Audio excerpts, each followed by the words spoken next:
2025 NBA Draft Profile, Micah Peavy. Micah Peavy is an intriguing player.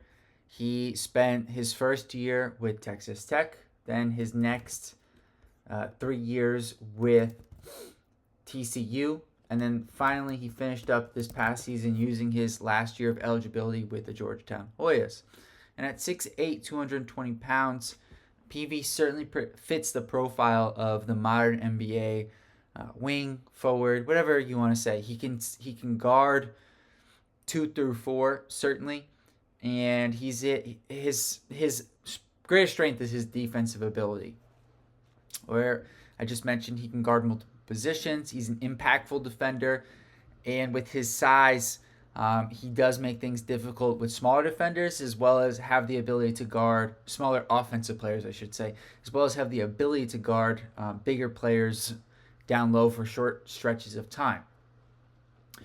Peavy averaged 17 points and 6 rebounds on the season, but in conference play, especially after the injury to Thomas Sorber, his numbers really went to another level. 19 points a game, 7 rebounds, 3.5 assists, over 2 steals for Peavy.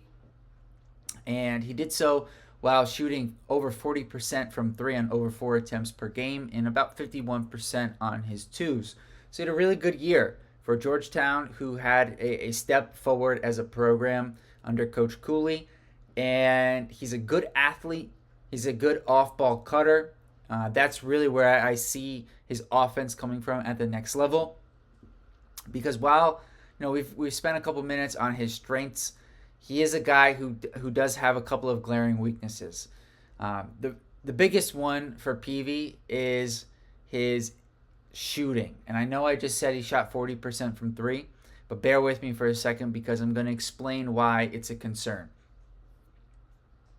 He shot 66% from the free throw line, which was his career best. In his 5-year career in college, he's a 60% free throw shooter.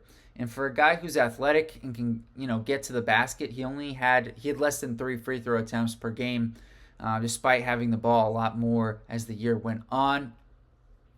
And so he's not a guy who can draw contact, and so he's going to have to knock down the 3. And the reason why, I know 40% from 3 seems like a great number. It was far and away his best number of his career.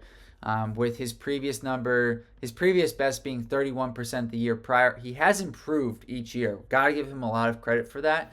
But the real reason why it's a concern for me is because the free throw percentage it's improved to 66%, but it's just not enough for me to have confidence that he's going to be able to shoot the 3 ball well in the NBA level.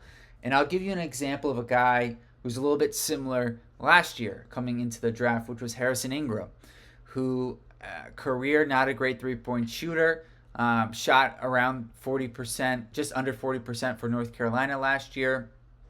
Similar position, although I think Ingram is a little bit shorter, but he was a bit heavier. He was like closer to 230, whereas Peavy I think is like 220. And so Ingram has really struggled this year with his 3-point shot. In the G League, he's not played really for the Spurs, so I don't count those numbers. But in the G League, he's shooting 28% from 3. And that was the concern. With his free throw percentage being in the 60s, could he translate his 3-point success to the next level? And historically, a lot of guys struggle with that when their free throw percentage is as low as a guy like Peavy is. So I think he's a guy whose defense and off-ball cutting and an ability to score, defense and off-ball cutting is certainly NBA level, but his shooting is not quite there yet. And the thing about Peavy that I do like, which gives me some hope for his NBA success, is that he has improved each year, especially his shooting. Whereas his freshman year, he was at 48% from the free throw line, albeit on very limited attempts, and he didn't really attempt any threes. To go from that to this year, where he was over 4 attempts per game and up to 66% from the free throw line, as I said, 40% from 3, he has shown progression year to year, which I really love to see. On the flip side, he will be almost 24 years old by the time the draft takes place. So not a ton of time left for development.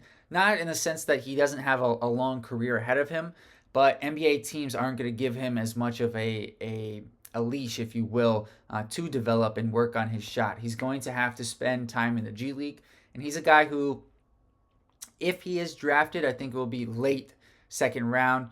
I currently have him somewhere in the mid 70s to low 80s on my draft board, and he's a guy who defensively certainly merits consideration, and it's all going to depend on, can he continue to improve his shooting, and he's going to have plenty of time, I think, at the G League level if he chooses to do so. So let me know what you guys think about Peavy. Who else do you want to see from the 2025 draft class? And yeah, we'll keep it moving. See you guys next time. Peace.